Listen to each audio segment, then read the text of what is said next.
Go ahead, sell me this pen. Today I'm going to teach you how to sell anything to anyone, anytime. Now, when it comes to selling, when it comes to closing, there's so many techniques and so many ways. Today, I'm going to share with you 3 powerful secrets that you can use to sell anything to anyone. The very first secret is this. How do you turn something that's a commodity? How do you sell a product? How do you sell a service in such a noisy marketplace? Number 1, understand this. People don't buy because of logic. People buy because of emotion, and they justify it with logic. People buy based on emotions, and they justify with logic. I want you to think of something that you want to buy in your life. It could be a car, it could be a house, it could be anything. Just want you to picture that. Once you have that in your mind, I want you to ask yourself this question. Why do you want to buy it? Why do you want to buy that particular item? Why do you want to own that item? Why is that? Maybe it's a new suit, it looks good on you. Maybe it's a new dress. Maybe it's a new car. Maybe it's a new house. Maybe it's that vacation. But why do you buy it? I want you to dig a little bit deeper. If you peel through the layers, I think you'll realize you are buying emotions. Maybe you buy the item because of greed. You want to make money or you want to save money. Or maybe it's because of generosity, that by buying this item is going to help other people. Have you noticed sometimes even there are companies out there, if you buy this particular product, they're going to donate a certain amount to charities? Maybe you buy because of generosity. Maybe because of shame, that if I don't buy this, I'll look foolish. If I don't own this, I'll look foolish. Or maybe it's fear, that if I don't buy this, I'm going to be missing out. I don't want to miss out. Maybe it's an escape, that you go on the vacation, your 9-to-5 job is driving you crazy, and you say, oh man, I need some time off. Maybe doing it, buying it because of escape.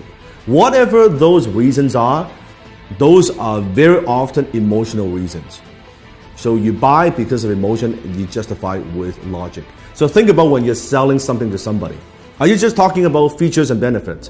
What this thing would do for you? Or are you pushing those emotional hot buttons? I remember one time I was in Harry Rosen, which is a very well-known kind of menswear store, high-end in Vancouver.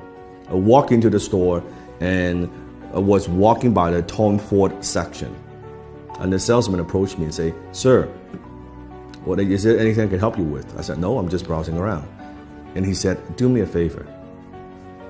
Put this suit on. Now, at the time, I've never owned a Tom Ford suit before. I have a lot of suits, but I don't have a Tom Ford suit. He said, do me a favor, put this on. I said, all right. I put it on. He said, how do you feel? Well, it feels pretty good. I said, okay, also try this on. Put on this tuxedo. I said, okay, that's pretty good. He said, oh, it looks great. He said, sir, are you a fan of James Bond? I said, who isn't a fan of James Bond? Like, duh. He said, you see this suit right here, this tuxedo, is the exact suit, exact same design as James Bond wears in Casino Royale. You know the scene when he was gambling? It looks good, right? And before you know it, I bought the damn tuxedo, right? And it's a lot of money, costs a lot of money. And if you think about that, what am I buying? I'm buying emotions. What I'm buying is this. I'm buying when I wear this tuxedo, I feel good. As a James Bond fan, I feel like James Bond. Even logically, I know this, of course, is not James Bond. I'm not James Bond. But emotionally, it takes me there.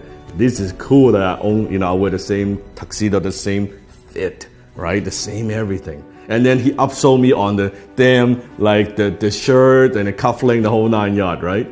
That's what I'm talking about.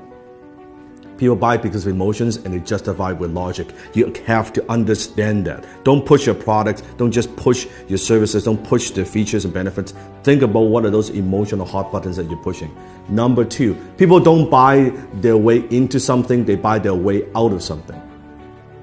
It means people very often, they're buying something because they have a problem they want solved. They want to buy their way out of that problem. People don't buy the drill, they want to hold on the wall. So what is it that you are helping them solve? That what problem? What is it? What is that thing? You have to understand. So I always say the amount of money that you make is in direct proportion to how deep you understand your marketplace's pain. The amount of money you make is in direct proportion of how deep you go, how much you understand your marketplace's pain. So you have to understand what it is, what are the pains that people have, and how can you help them relieve some of that pain. So think about that. Number 3, people don't buy products and services, they buy stories. Because when there are so many choices out there in the marketplace, on the internet, any product that you want, there are hundreds and hundreds of choices. How do you stand out? How do you add emotions to a commodity, a pen? What's the difference between a $2 pen like this or an $800 Mont Blanc John F. Kennedy limited edition exclusive pen? $800 pen. It's the same pen. It has the same functions. Story. When you add story to an item, suddenly when you add the John F. Kennedy, the president's story attached to a brand, to a logo, it is 10 times more valuable. It is 100 times more valuable. It is 300 times more valuable than a particular pen. All because the story, it writes the same. A $2 pen you can write too. That's the difference. So think about what's the story. How can you inject stories into everything that you do? Maybe it's your origin story. How did you get started? Why do you do what you do? What are also stories of your customers? So where are you using stories in your marketing, in your business? How else can you use stories? Remember, facts tell, stories sell. Facts tell, stories sell.